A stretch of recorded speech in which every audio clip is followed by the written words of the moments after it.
నమస్తే, welcome to our channel. నేను సిరి. అనిల్ రావిపూడి గారు మొత్తానికి ఈ సంక్రాంతితోనే హ్యాట్రిక్ హిట్ కొట్టారా లేదా? ఎందుకంటే గతంలో 2 సంక్రాంతులకైతే హిట్ కొట్టేశారు. మరి ఈసారి హిట్ పడిందా లేదా అనేది మనకు తెలియజేయడానికి మనతో పాటు ఉన్నారు ప్రముఖ సినీ క్రిటిక్ దాసరి విజ్ఞాన్ గారు. నమస్కారం. నమస్తే. అనిల్ రావిపూడి గారు ప్రతి సంక్రాంతికి వస్తున్నారు.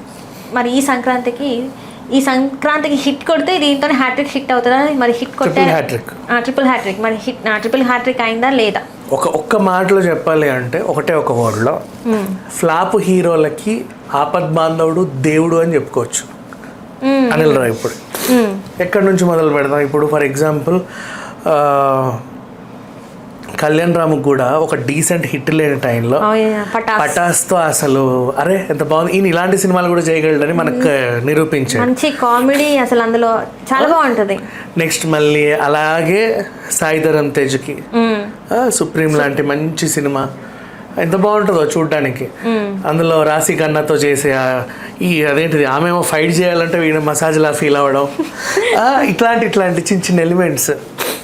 మళ్ళీ దాంట్లో వికలాంగుల్ని వాడుకోవడం బాగుంటుంది.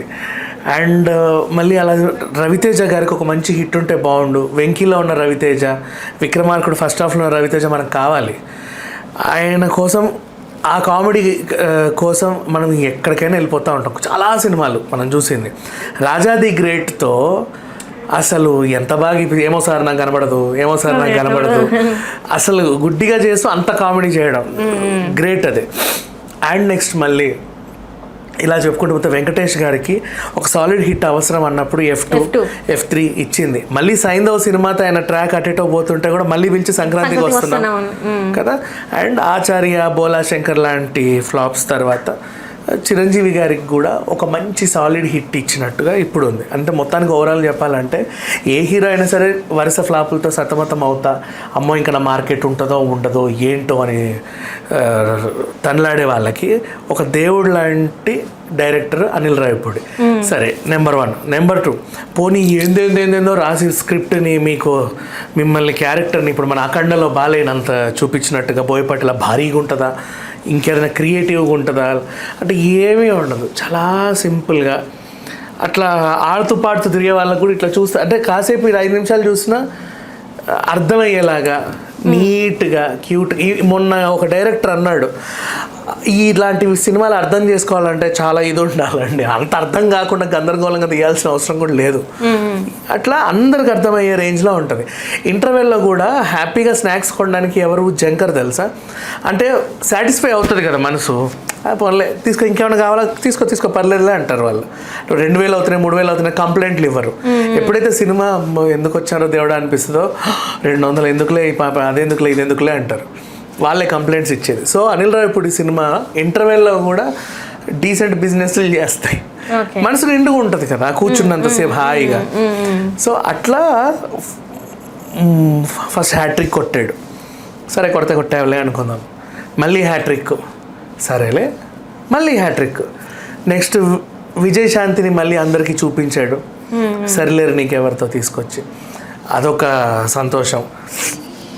ఏ యాంగిల్లో తీసుకున్నామా, బ్యూటిఫుల్ డైరెక్టర్ చెప్పాలి అంటే. ఇప్పుడు ట్రిపుల్ హ్యాట్రిక్ కొట్టాడు అంటే వరుస హిట్, నువ్వేం చెయ్యి అది హిట్. అండ్ ఎట్లా హిట్స్ వస్తున్నాయి కాబట్టి ఏది పడితే అది చేయకుండా సమాజానికి ఒక మెసేజ్ ఇద్దామని భగవత్ కేసరి నుంచి తను కూడా ఒక 2 అడుగులు ముందుకు వచ్చి మంచి మెసేజ్ ఓరియంటెడ్ సినిమాలు పట్టుకొని, అండ్ ఈవెన్ సంక్రాంతికి వస్తున్నాం కూడా మెసేజ్ ఓరియంటెడ్ సినిమాని ఎట్లా చెప్పనా, మొగుడు పిల్లలు కలిసి ఎంత హాయిగా ఉండొచ్చో, బంధం ఎలా ఉండాలో అందులో చెప్పారు. విడిపోయిన జంటను కలిపే ప్రయత్నం ఇక్కడ చేశారు, అక్కడ F2లోనూ చేశాడు. ఇట్లా ఈ రకంగా చూసుకుంటూ పోతే మంచి మెసేజ్ ఇవ్వాలి అని తాపత్రయపడే డైరెక్టర్స్లో అనిల్ రావిపూడి ముందు వరుసలో ఉంటాడు. కాబట్టే ఇన్ని సక్సెస్లు. మళ్ళీ ప్రతి సినిమాలో ఇన్నదో క్యామియో ఉంటుంది, ఏదో మూలకు ఎక్కడో కనిపించి అలా పోతూ ఉంటాడు. నైస్. అండ్ ఇంకా నన్ను అడిగితే ప్రతి సంక్రాంతికి ఈయన వస్తాడు ఎక్కువ. అండ్ దిల్ రాజు లాంటి ప్రొడ్యూసర్లే భారీ నష్టాల్లో ఉన్నప్పుడు ఏవేవేవో ప్రయోగాలు వాళ్ళే చెప్పారు ఈ సినిమా మమ్మల్ని నిల్చోబెట్టింది అని. మళ్ళీ చాలా సింపుల్ సినిమా నిలబెట్టింది.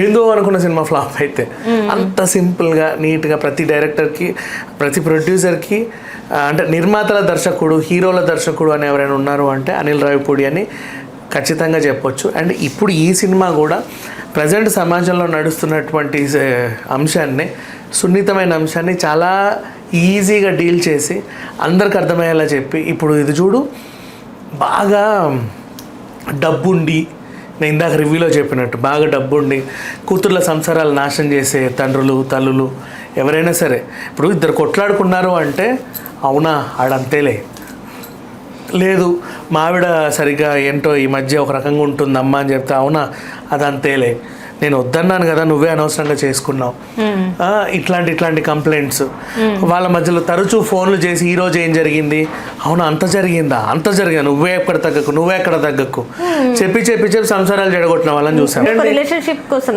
రిలేషన్షిప్ పేరెంట్స్ అనే వాళ్ళు కొన్ని రోజులే మనతో పాటు ఉంటారు, కానీ వైఫ్ అండ్ హస్బెండ్ అనేది చచ్చేంత వరకు కాట్లు కాలేంత వరకు ఉంటారు. వాళ్ళ కోసం కష్టపడినా తప్పలేదు కదా. మరి వాళ్ళకి పిల్లలు నెక్స్ట్ జనరేషన్ అట్లాంటి సినిమాలు తీసే ఇప్పుడు ఇట్లాంటి డైరెక్టర్స్.